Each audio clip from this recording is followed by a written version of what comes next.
What's your real name? Lieutenant Columbo. Your first name? Lieutenant.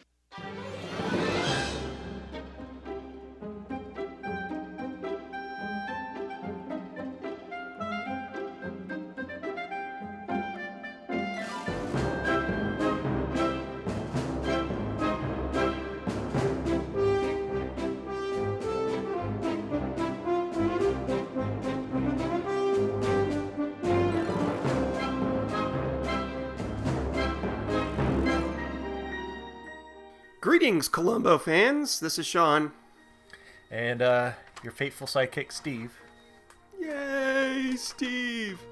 Welcome to the third episode of Season 4 of the Columbo Confab Podcast. I'm never this formal when I start this out. I don't know why I had to say that. Because people can just look at their devices and say, oh, this is episode 3. It's sticking in my mind because I still haven't edited episodes 1 and 2. But So, by the way, there's no new Columbo news. Columbo's still dead. Peter Falk is still dead. We did cover the lawsuit, though, right?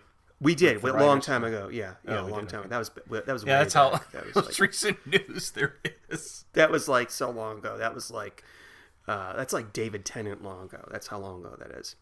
Wow. God, he'd make a great Columbo murderer, wouldn't he? Wow.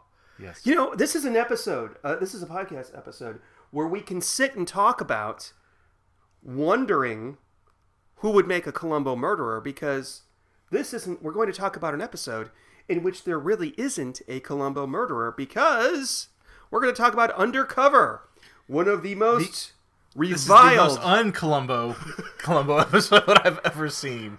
Yeah, this is one of the most reviled episodes of all time. Yes, they only depart from the format 3 times, and this is the third and final time that they do it. And except towards the end. I mean, if we don't consider the last 10 minutes of the episode, he doesn't wear his jacket, his raincoat. You don't see his car. You really don't see. I mean, dog's not really ever a major part of any episode, but I mean, the things that make Columbo are not present in this one. And there's a reason for this. Okay, so somebody in the 90s, towards the latter half of the program, decided that it would be a really good idea to depart from the formula and make some stories for Columbo that were based on novels by Ed McBain, who wrote a series of novels called they're informally called the 87th Precinct novels. They're just basically detective stories like this.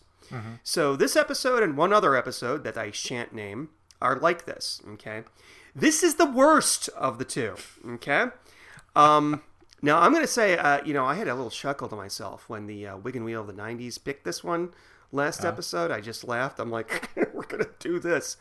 I'm curious what you thought initially going in, because you had no idea. You didn't know that this broke the formula. No, I went in completely blind. So yeah, there's a murder, but the I guess the guy breaking into the apartment and the apartment dweller, whatever, they kill each other. So yeah. There's no mystery like who killed who. Were you expecting all of a sudden for George Hamilton to walk in and it was actually a Crime Watch episode? Well, no. Yeah. What struck me as odd is Columbo's in an office, which we typically don't see. Yeah. He's got a partner, which typically he doesn't. Yeah. I know there's a couple of times where he does, but so we have Detective Brown, or Lieutenant Detective Brown, which why for a fictional character that happens to be black, couldn't they have come up with a different name, honestly? Yeah, I wondered that too. That's like if you ever watched The Amazing Race, one season they had families competing, and there was one African-American family, and they would call them by their last names. They're, like, oh, the Smith family, the Jones family. Well, this African-American family, their last name was Black.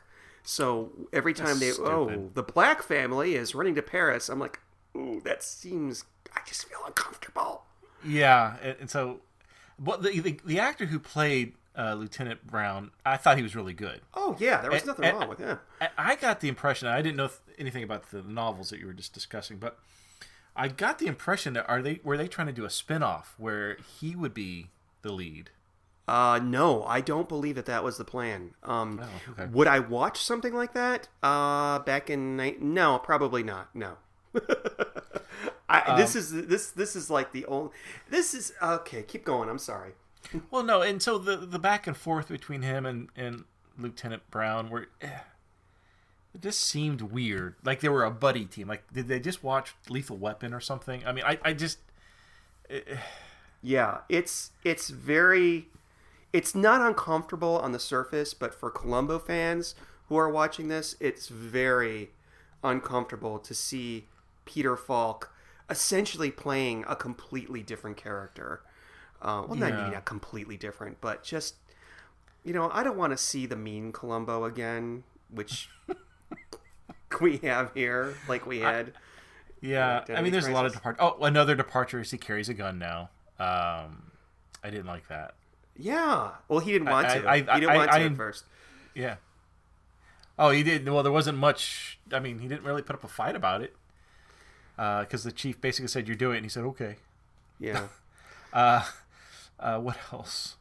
The humor was different. And it wasn't a bad thing. I actually laughed a few times. There was one really subtle thing that I laughed at that.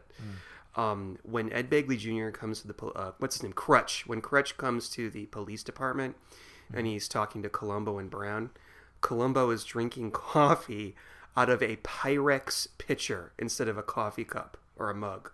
Did you see that? No, I didn't notice that. He's, like the Pyrex pitchers that you can put in the microwave. Like, they're really convenient. They're measuring pitchers. You know what I'm talking about? He's drinking coffee out of that, which is just. I thought that was thank you. Kind of hilarious. Oh, by the way, I think when the insurance auditor, what was his name again? Crutch? Yeah, Crutch. Ed Begley Jr. When he, I think within 10 minutes, I knew he was the one behind everything. He was setting everybody up so Columbo could do his dirty work for him. Do you know, I actually agree. And I have this question for you. Not that you're a policeman, but so these two guys kill each other, which, by the way, was it ever... I think we're going to jump all over with this. But is it just resolved that they killed each other, or did Crutch go and kill them at the same time? I don't know. I think they killed each other. I didn't get that impression that he was there. Well, okay, so they kill each other. There's no mystery there. It's like, whatever. I mean, Brown even says that to him. Ed Begley Jr. then comes in and reveals this interesting MacGuffin, if you will. It is kind of cool with the puzzle pieces, or with the photograph that's cut into different puzzle pieces, which I kind of have a beef about. I have a beef about one thing with that, but he explains that.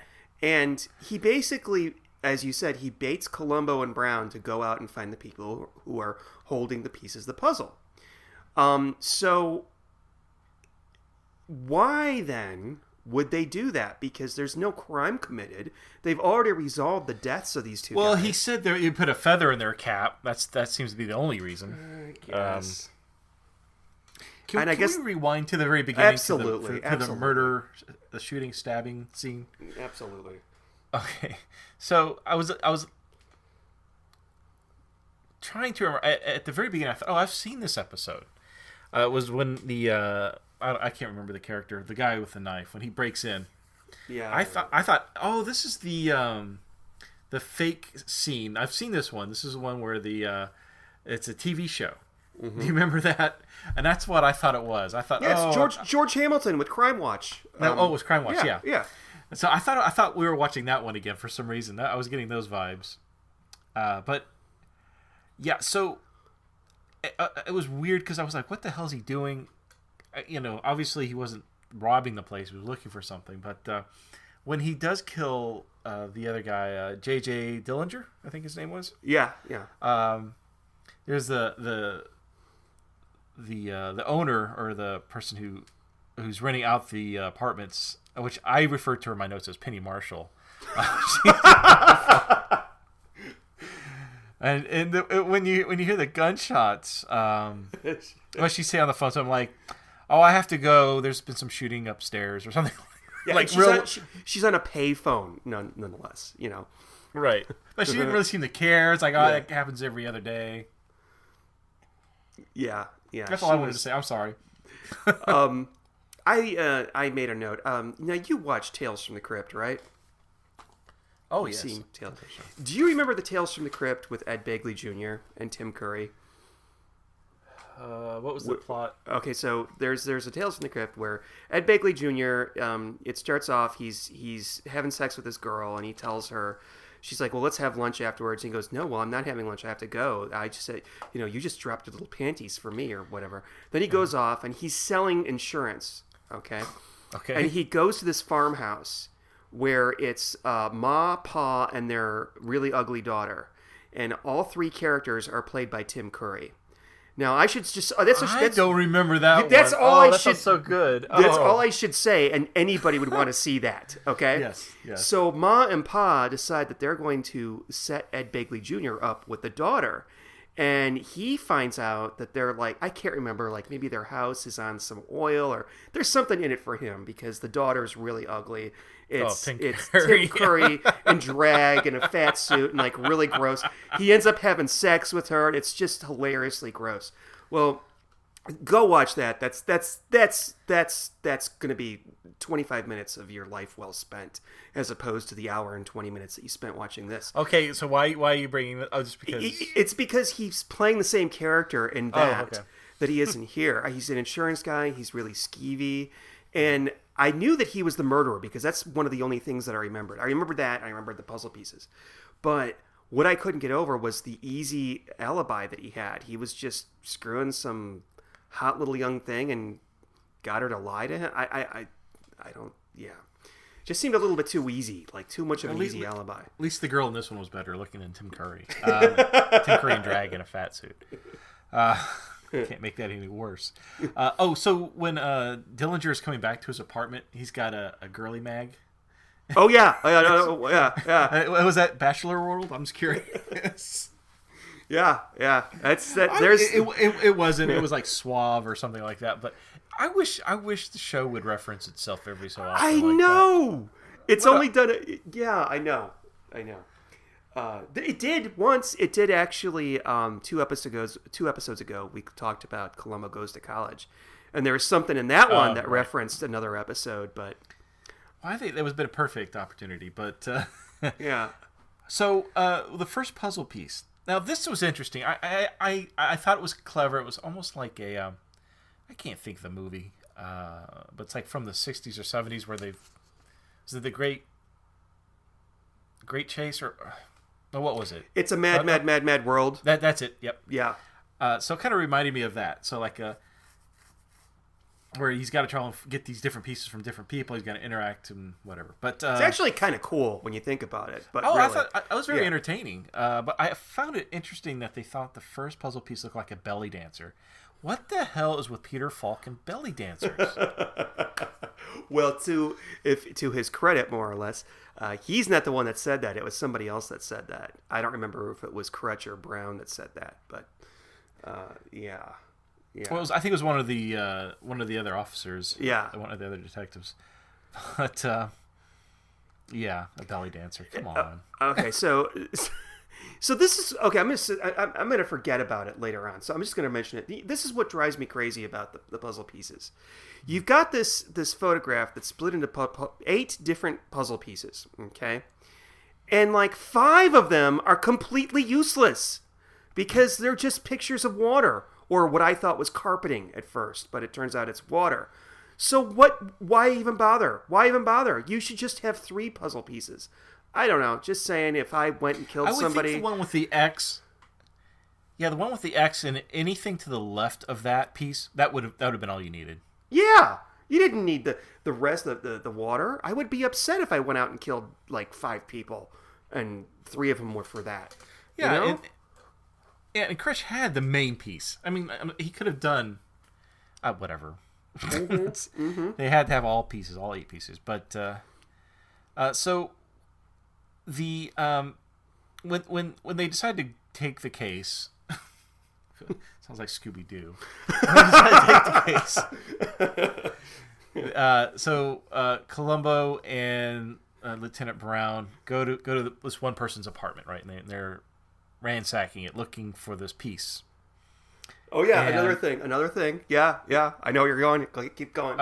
Okay. So the piece is hidden in a light socket. Yeah. Oh. And I'm like, and if people are listening to us in order, we just reviewed Try and Catch Me last week, which that's a major plot point. Is the light doesn't work because it does it never work, but the murder victim puts a note. No, she said it never worked. It hasn't worked for a while. But okay, but the guy who dies, he sticks a note in the light socket. And I'm like, really? I don't know. I know they're many years apart, but for me, it's like I just saw that damn episode. It's almost like they just saw it too, because they both at the same time made the connection that the light was off and not working. So therefore, there must be a puzzle piece in the light socket, which doesn't seem very safe to me. I wouldn't want to put. Well, you wouldn't put your finger if the lamp is on. You don't stick your finger in a light socket. Don't they teach you that as a kid? Yeah, you're right. They do. That's right. They leave the lamp on and they put the. Why didn't he just take a fork and do it? My God. Yeah. Oh. Okay. All right. So, obviously, I don't think too highly of this particular episode, but there are some highlights. Let's talk about. I need to bring your attention to something here. This is kind of meta, but the appearance of Burt Young as Mo Weinberg. Okay. Do you know who Burt Young is? Do you know who he is? He was Paulie in Rocky. Yeah. Okay. So he was also in something actually that's more topical to Godfather. this. I mean, that's no. I don't think he was in Godfather. I don't think he was in. Was he in Godfather? He looks like. Anyway, he lost a lot of weight since he was in Rocky. This, because he's like a skinny old guy. He kept having sex with that robot from Rocky 3. That's Rocky 4. Was it Rocky? Yeah, They all start to bleed together now. I know, because I'd never seen Rocky 3, and I saw Rocky 4 in the theater as a kid and loved it. And did the robot creep you out? I mean, that was just weird. I remember he got the robot for his birthday from the nephews. I was thinking about it while I was watching this. Because it's, thinking about Rocky 4. Not his best work. Yeah. So there was a movie in 1980. It was a made-for-TV movie called Murder Can Hurt You. Mm-hmm. And what they did was they took a bunch of actors and a bunch of characters that were like TV detectives, and they made them into parodies. So they had Gavin McLeod as No Jack. Gavin McLeod is the captain or somebody from Love Boat. They had Victor Buono as Iron Bottom, like Ironsides, Iron Bottom. Mm-hmm. And Jamie Farr as Studsky, like Starsky and Hutch. Mm-hmm. Well, Burt Young played Palumbo in this TV movie. And it was a comedy, and it wasn't very good. I remember I saw it when I was a kid. And at the end, Mrs. Palumbo turns out to be the killer. So I thought that was interesting that, whatever. But that's funny. Later, okay, so they've got Burt Young as Mo Weinberg. And then there's this stupid meta joke later on when Columbo goes to the art gallery and he's talking to Shara Denise. I can't remember her name. Gail Ferguson? Mm-hmm. Is that her name? And she says, "Oh yeah, you're like that guy that's been around here like 3,000 times in the last month." And he asks her, "What did he look like?" And she says that he's really built. He looks like he was in that movie Rocky. Okay. You're right. Oh, he has no neck. He has no neck, which is not an apt description for Burt Young. I think that Burt Young, I was picturing somebody that would look like Sylvester Stallone, but I understand they were making a meta joke, like, oh, he looks like he's in that movie Rocky, just like in Annie Hall when Woody Allen says, "Oh, I'm out here with the cat's the Godfather," to Diane Keaton when she comes and rescues him. Do you like my Woody Allen? "I'm out here with the cat's the Godfather." He'd make a good Columbo murderer, don't you think? Lieutenant, I just don't know. He'd rape some young girls, and I can't, Lieutenant. No, I can't, Lieutenant. No. Okay, all right. So before we started recording this, can I just say this because this is more interesting? I was watching the Golden Globes, and the guy who's the Seth Meyers. Seth Meyers, is that his name? He's got the late night talk show there. Mm-hmm. He says a joke. He says Harvey Weinstein is not here tonight. And he will be the first person 20 years from now when people will clap when he appears on the in memoriam section of the broadcast. Yeah. And I chuckled, but a lot of people went, ooh. Do you get it? Yeah. Okay. Anyway. Oh, I've read a couple articles that Hollywood's already starting to forgive him. So. Are you serious? Really? Yeah, I think Yahoo News did an article on it. Well, if they're gonna forgive him, they should forgive Kevin Spacey, because what Harvey Weinstein did. Don't. I'm not gonna get in this. Go ahead. No, let's not go. You better say something to get me off this topic right now. Okay, so I like the scene with Mo and Columbo. It seemed like these two old Italian guys who didn't. Well, let me rewind. Actually, before even that scene, when Columbo and Lieutenant Brown are talking to the captain about what they need to do, and the captain's like, "Well, you need to go you need to go undercover, Columbo," and that's when he says, you've got to change your clothes. Well, first they make the joke that he wouldn't have to change his clothes, but you've got to wear different clothes so we get rid of his trademark look. You've got to carry a gun, and you can't go home. You've got to rent a place. So the problem I have there is, I think this wait. Okay, can I pause something really quick? I just want to tell the audience that, earlier today I get a text from you that says watching this episode proves that there is no Mrs. Columbo. So how'd you know I was leading to that? I could just tell. Because I think I know where you're going with this. So go ahead. So he did seem to really care, and it made me come up with a new theory about Mrs. Columbo. So, other than she doesn't. I think there was a Mrs. Columbo, but I think she died. Okay. And Columbo in his head keeps her alive in his mind. Okay. To keep him stable, to keep him sane. But I don't think he has to worry about not going home to her, because there's nobody to go home to except maybe Dog.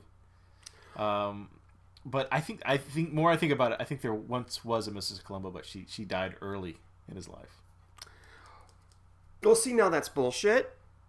But see, I thought you were going to say something else, because okay. No, you travel for work. Yes. You travel Yes. Do you travel for work? You stay in hotel rooms.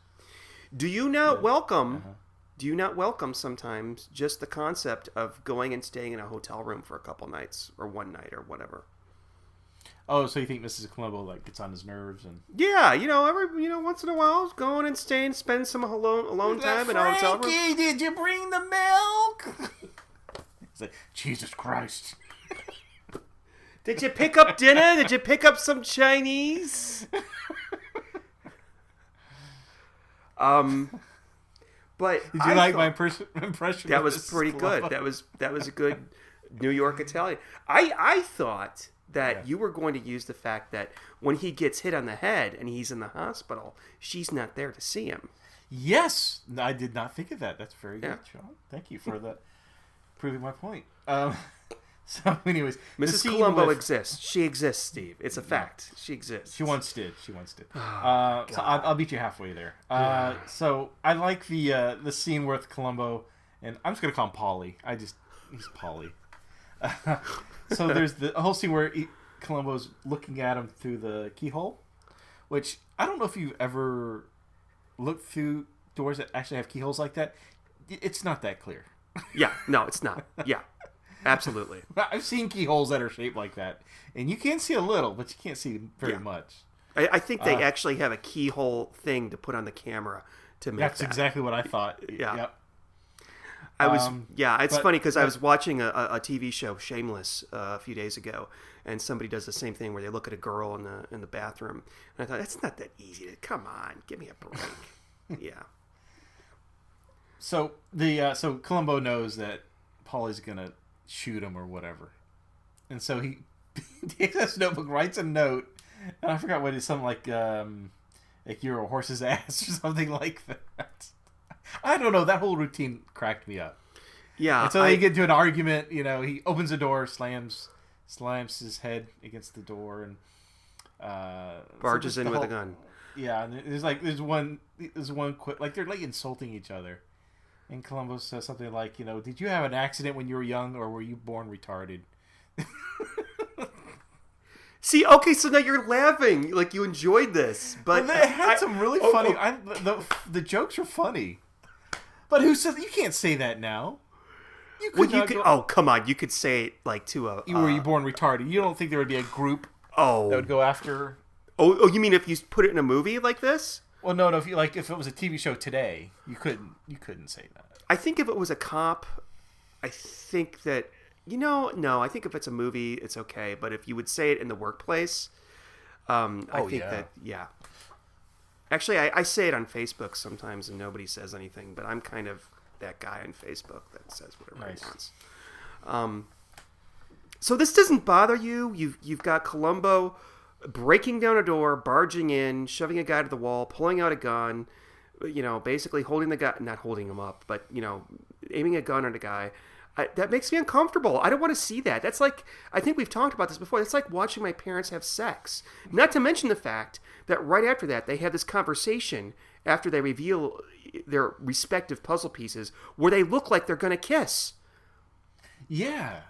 They're standing right next to each other, which, is okay. They're having a conversation, but they're standing even too close to each other, and they tilt their heads towards each other. I'm like, are they going to kiss? I mean, I knew they weren't, but it was just some very awkward blocking. And it happens again later on, and we'll talk about when it happens again later on. But, yeah, I just don't like this. And I have to separate. It's very on Columbo. And, what's even weird is that Columbo gets to be different people. So every suspect, it's not a suspect, it's just nobody's murdered. It's just every person that has a piece of the puzzle, he goes into a different role. Yeah. So, and that's cool. I have no... You like that? I like the story for the most part, but it doesn't belong here. It's the odd man out. It just does not... In the context of the way that we watch this, I think that I don't think you can appreciate it because it sounds like you enjoyed this. I just think that it did not... when the show goes a little bit off formula, it's okay. Like a really good example is the one with the twin brothers, where you don't know which one did it. Mm-hmm. It turns out in the end they both did it, but whatever. Yeah. That gave us a little something different. Or the other 70s one, Last Salute to the Commodore. That's another one where they went a little bit different. Yeah. But this is just so... I mean, at its heart, Columbo it's a cozy mystery, which means not cozy like, warm and fuzzy, but cozy like Agatha Christie, like where all the plot takes place in rich people's houses and living rooms and things like that. Yeah, at the very beginning, they're in the slums, they're in the ghetto. Yeah. Paulie lives in a dump.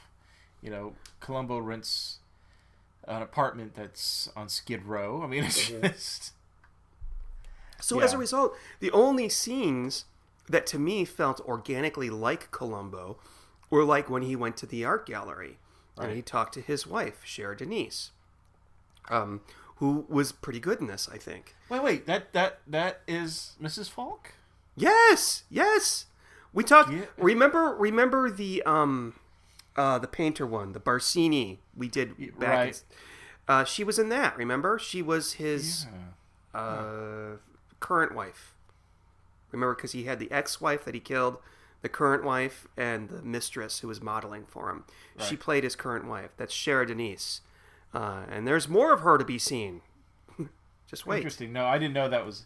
I just didn't put that together. Does she have the little birthmark above her lip in the other one too? I don't remember. I have no idea. But normally I cannot stand her. But in this, she was quite good. Not because she dies, but, Well, and she... Which I found odd was she was able to sort Columbo out immediately that he was a police officer. Mm-hmm.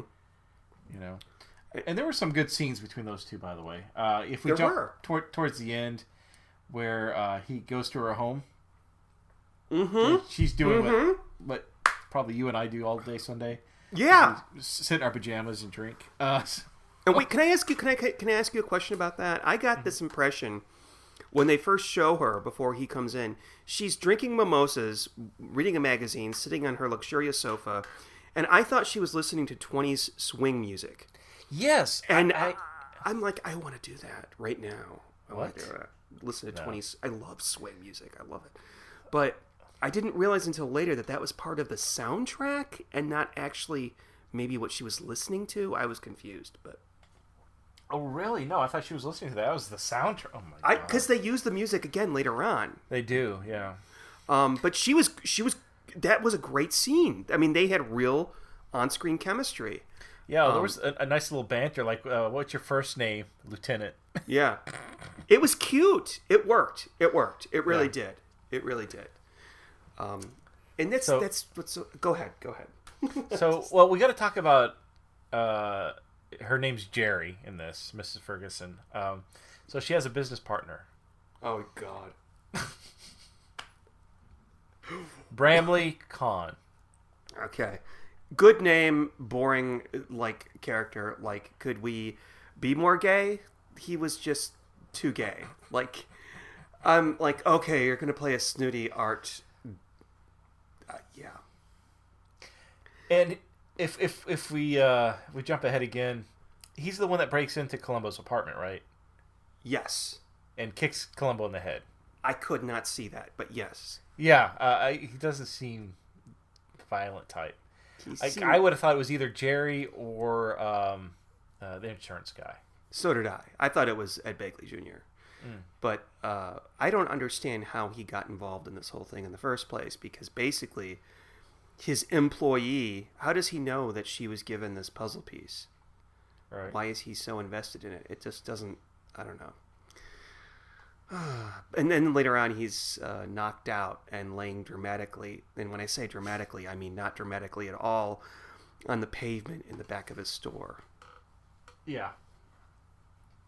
Yeah. Oh, and he smokes in his office. So okay, that didn't really bother me, But anyway, you can't smoke in an art gallery; it ruins the paintings. Oh, I got you. They had a black cat. Yeah, what the fuck was with that? Locked in the studio in the office for some reason. It's like let's put like what is this, like a cheap horror movie? Like, oh, we've got to put a scare cat in there. And, so when Lieutenant Brown breaks in and he picks the safe or the lock on that little cash safe thing, so that took him like less than a second to pick that lock. But two, that was without a warrant, obviously.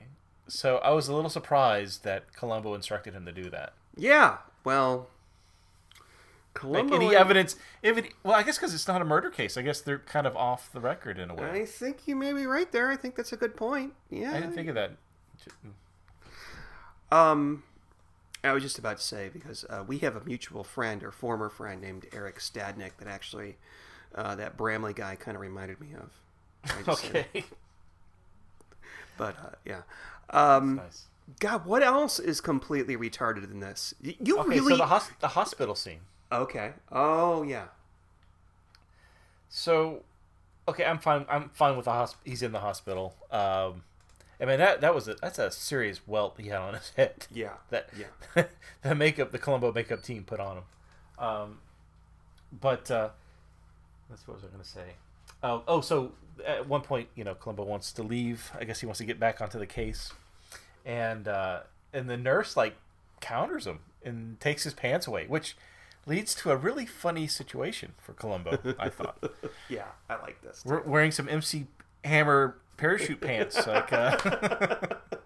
like rainbow. It's like the production crew said, okay, find the most ridiculous pair of pants you can find, and that's what he's going to wear. And that they found a pair. I mean, it's pretty crazy. I wouldn't want to wear those. I love the reveal though. That was done very well. Because and of course it was Lieutenant Brown. I mean, of course his pants. Yeah, they were his pants because he's black, so he has pants like that. Like that, sure. But he didn't want the pants back. So, would you want the pants back if Columbo wore them? Mm-mm. No, I'd say keep the pants. I don't want your pants. And we get to see Columbo pantless too. By the way, we get to see his pale white legs. when I mean pale white, I mean like bedsheet white. Pale. I can't really comment because my legs are pretty pale themselves. So, but I like that scene because he's changing his pants in the car while the other cops are standing around the car, and he goes, "Oh, look, there's a lady coming!" And she walks by, like glances at the car, and she just shakes her head, like, "Oh, whatever." Well, and of course, reason he's dressing is they got him some mafia clothes. I think is what those officers said. And okay, no, wait. Before I go there, I want to rewind a little bit. So Columbo is at his secret apartment, his secret location. That he's undercover at the Vincent Arms. Right. So he's still undercover. It's his. He's playing characters. And so he can't let anybody know he's a cop. I mean, that's the whole reason he's doing this. And yet he's yelling down to the street level at Lieutenant Brown about, did you get the clothes? Did you follow up with this lead? Did you do this? Did you talk to the chief? I'm like, he's blowing his cover right now. Yeah.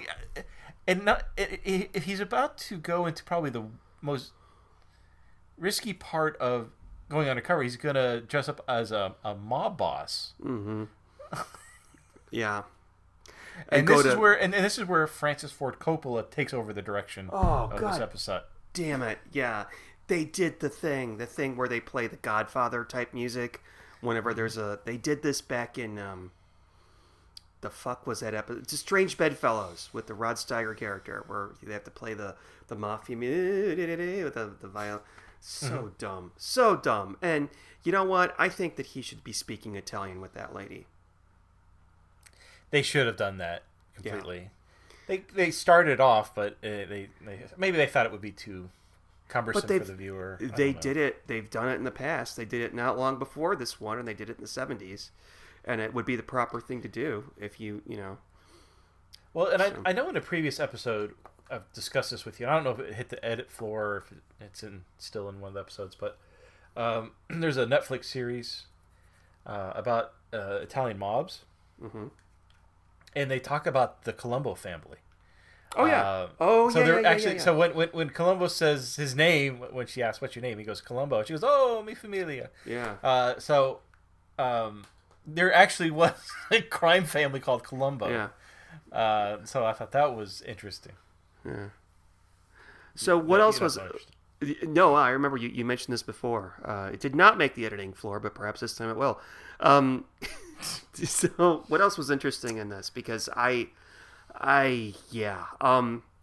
wait, I'm gonna say something nice. There is my favorite scene in this whole thing. Was the Tyne Daly scene. I loved her character. She probably should have been nominated for an Emmy or something for this because she was fantastic in this. Do you know who I'm talking about? Mm-mm.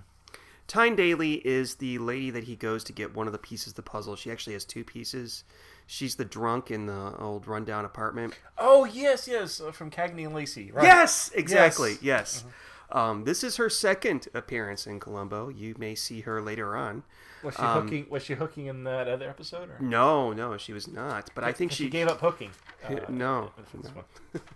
But I loved the scene with her. I thought she was fantastic. She really took what they gave her and just went out. Oh yeah, that was a good scene. She reminded me very much of an elderly Liza Minnelli, sort of kind of just sad, alcoholic. Used to be different. Used to be beautiful. And now she's living in this rundown apartment and doesn't have any visitors. And she thinks about the past a lot. And at the end of the scene, and Columbo likes her too, you can tell, because he's just going along with her, listening to her. And at the end of the scene, they're sitting on the bed, I think, and it looks like they're going to kiss again. But obviously they don't kiss because no, Columbo, they do. They do kiss. He kisses her on the cheek, maybe. No, they kiss mouth to mouth. Yes. And proof again, there's no Mrs. Columbo because I don't know. Because she started hooking right after that scene. I'm telling you. I mean, he paid her what, $80, $100, $60.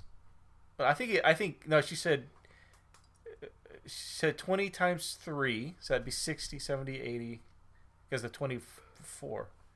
Whatever. Anyway, What? so Okay. that's pretty expensive for the prices back in 2000, what it was. Early This is 2000s. 1990 something. But, yeah, so Dorothea McNally. That's her name, yeah. I wondered if she was an ex-belly dancer, quite honestly. But no, yeah, the scene, yeah, when she's talking about her brother and, and Columbo's asking her questions, she goes, well, I've got to remember. And he asks her again, he goes, hold on, I'm not finished drinking yet. I have to help me remember. Yeah. She had to get adequately drunk to start remembering stuff. She probably, she probably started to have the shakes a little bit and had to relax with some alcohol. Yeah. But no, rewatch that scene. He kisses her on the lips.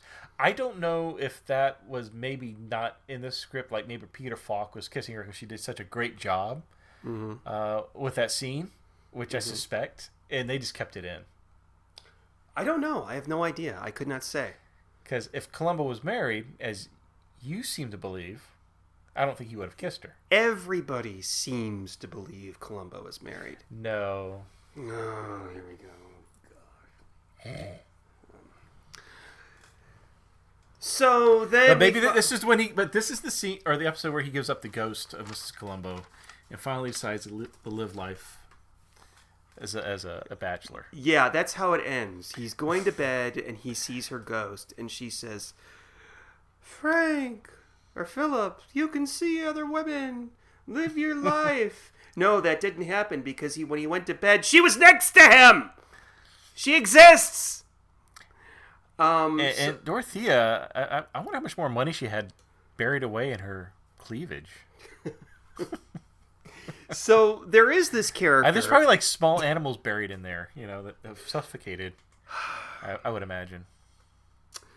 You can take that out. You can edit that out. Those noises we're hearing are people just dropping from the podcast, dropping their phones, their listening devices, and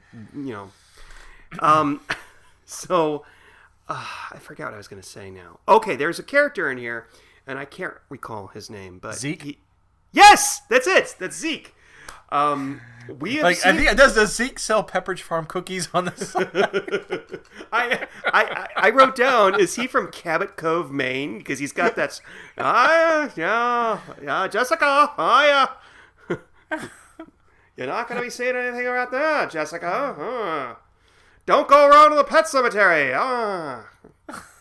ever see that movie? Pet Cemetery? Yeah. Remember when Herman Munster's in there and he's got this horrible Maine accent? Yeah, don't go around messing in there. I wouldn't go in there if I were you.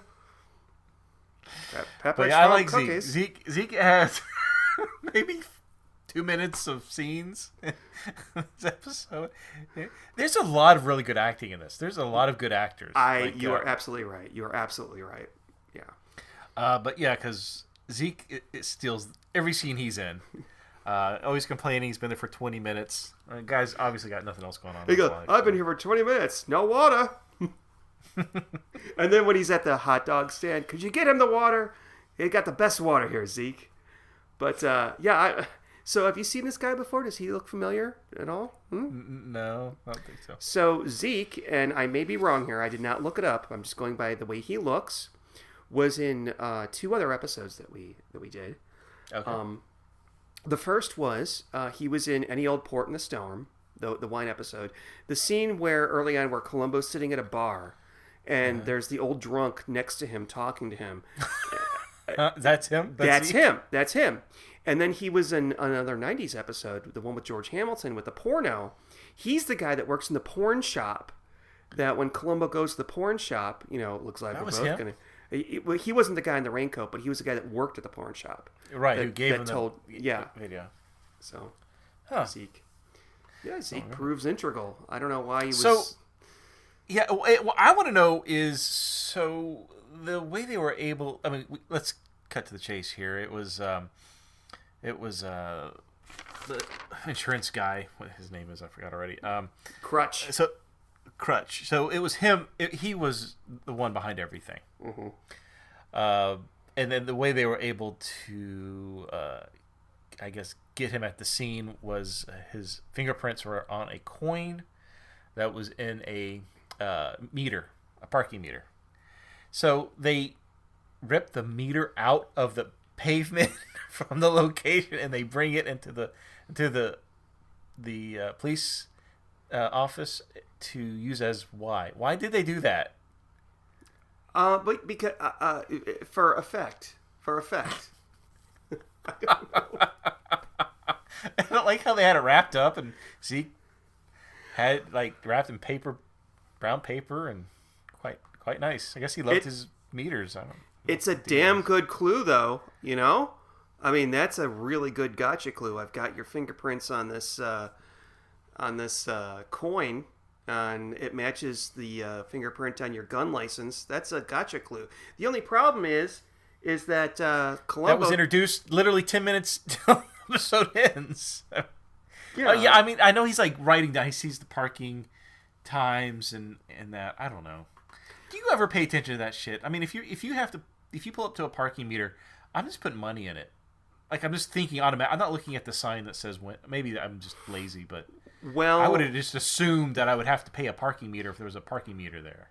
Well, down here in Austin, we've entered the 20th century, and we have it takes credit cards, and then it prints a sticker, and you put that on your dashboard. You guys still have the old style nickel? I don't. I have no. Probably not. I have no idea. Nah, count yourself. But the last time I used a parking meter, I wasn't looking at a sign. Okay. I just saw a parking meter and I thought I had to pay. So. But you're right. I remember back in the day, maybe back when I lived in Chicago, I would just put a bunch of quarters in there and hope for the best. Right. I hope that's enough. And you always come back and there's like an hour left. Yeah. You're like, son of a bitch. That other schlub will take that. No problem. Yeah. Okay, so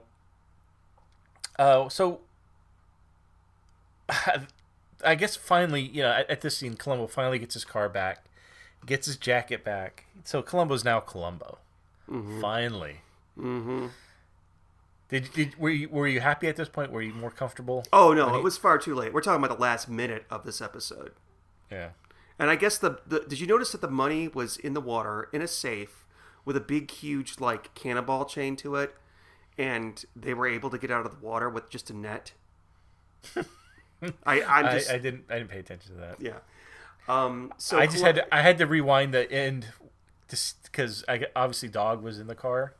No. He says I'm gonna take my dog for a walk. Yeah, but he was in the car. He was? Yes. I did not notice that. It was in the shadows. You could barely see him. Oh. Well, what the fuck? Bring dog out. That's the only Columbo.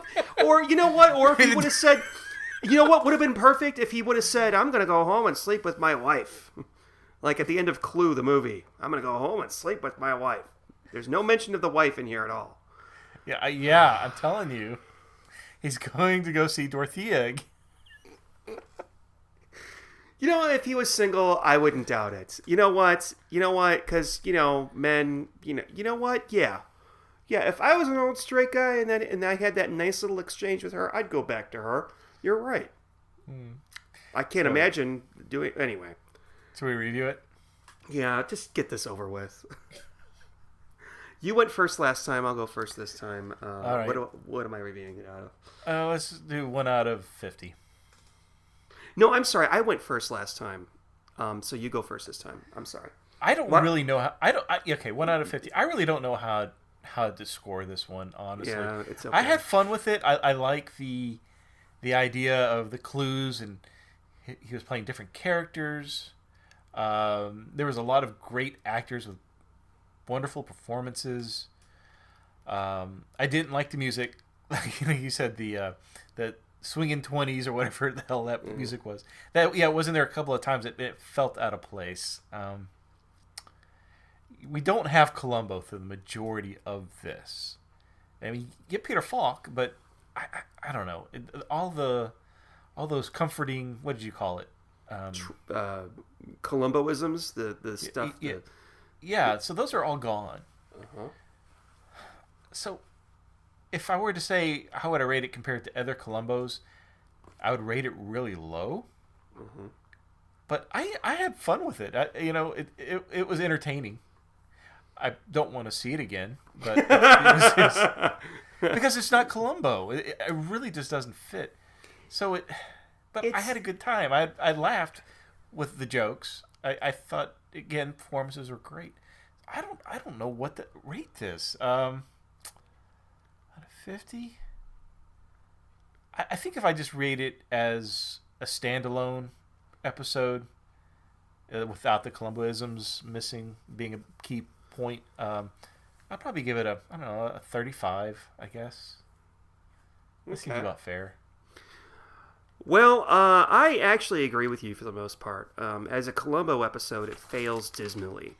As a standalone made-for-TV movie, it's adequate. The problem is that we wouldn't... If somebody made this into a TV movie without Columbo, if they just made like a crime movie of the week, it wouldn't see the light of day, 20 years later. Oh, no, we wouldn't know about it. We wouldn't be watching it now on DVD. So really, in the broad scheme of things, it has its moments, but really, I agree with you. The performances were great. Everybody did a great job, including Peter Falk with what he was given, but I miss Columbo. Tyne Daly gets like a 50 out of 50. I thought she was the best thing in this. Yeah. I'm just going to give it a 10. I hated it right off. I think Columbo belongs in a cozy mystery. He belongs in a drawing room or a living room or a den or whatever, or in a sailboat, interrogating somebody. He doesn't belong in the slums. He doesn't belong... I mean, and he does. He goes to an art gallery, he goes to a church, and all that in this. But this is not Columbo. And I feel kind of bad not liking it because everybody's heart is obviously in the right place. However, I just really would have appreciated if we can somehow go back in time and replace this with something that was more. To the formula, I would prefer that. I mean, just grab a bum off the street to play the murderer. I don't care. It's going to be Columbo. You know what I mean? We can have, Roseanne Barr be a fucking murderer or something. It doesn't matter. It could be, Nipsey Russell. I don't know. But it just does not sit well. And at the end of the day, it just should be excised from Columbo history. And this is the third time that they've done it. And I think that I thought before watching this that this was the worst of the 3 times that they did it, but I take that back. Yeah. It's not the worst. It's actually in the middle. There is one that's worse than this. And we haven't gotten to it yet. So, well, I don't think this is Columbo. Yeah, it just. I mean, if you don't count the last 5 minutes, it's not Columbo. I mean, having but seen, it's a fun watch.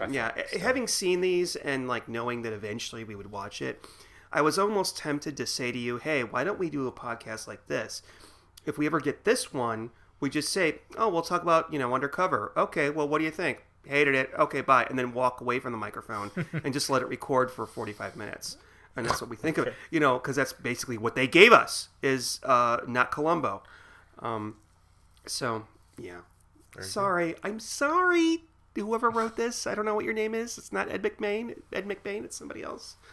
So, yeah. All right. Take me out of this. Steve, why don't you just spin the wonderful, much missed swinging wheel of the 70s. Yeah, let's get back to the 70s. Yeah. Why don't we? Yes. Give it a spin. Okay. All right, so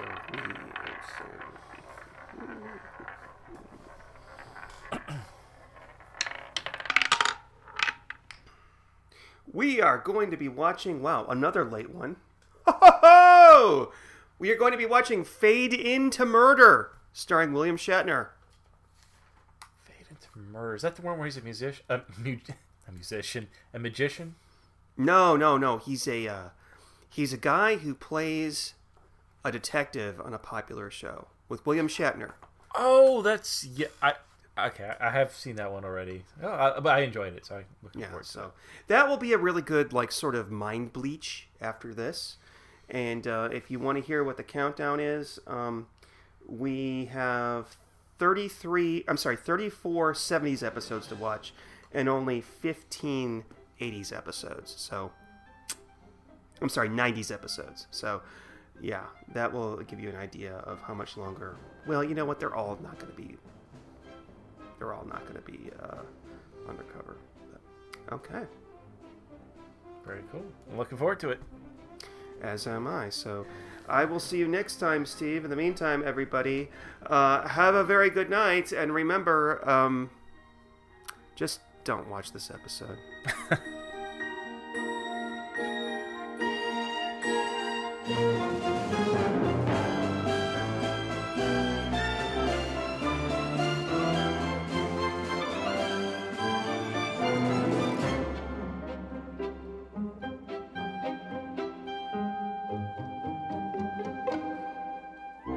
Thank you for listening to the Columbo Confab podcast. To email us with a comment or question, write to columboconfab@gmail.com. Follow us on Twitter @columboconfab, and look for us on Facebook. If you're enjoying the show, please leave us some happy reviews on iTunes.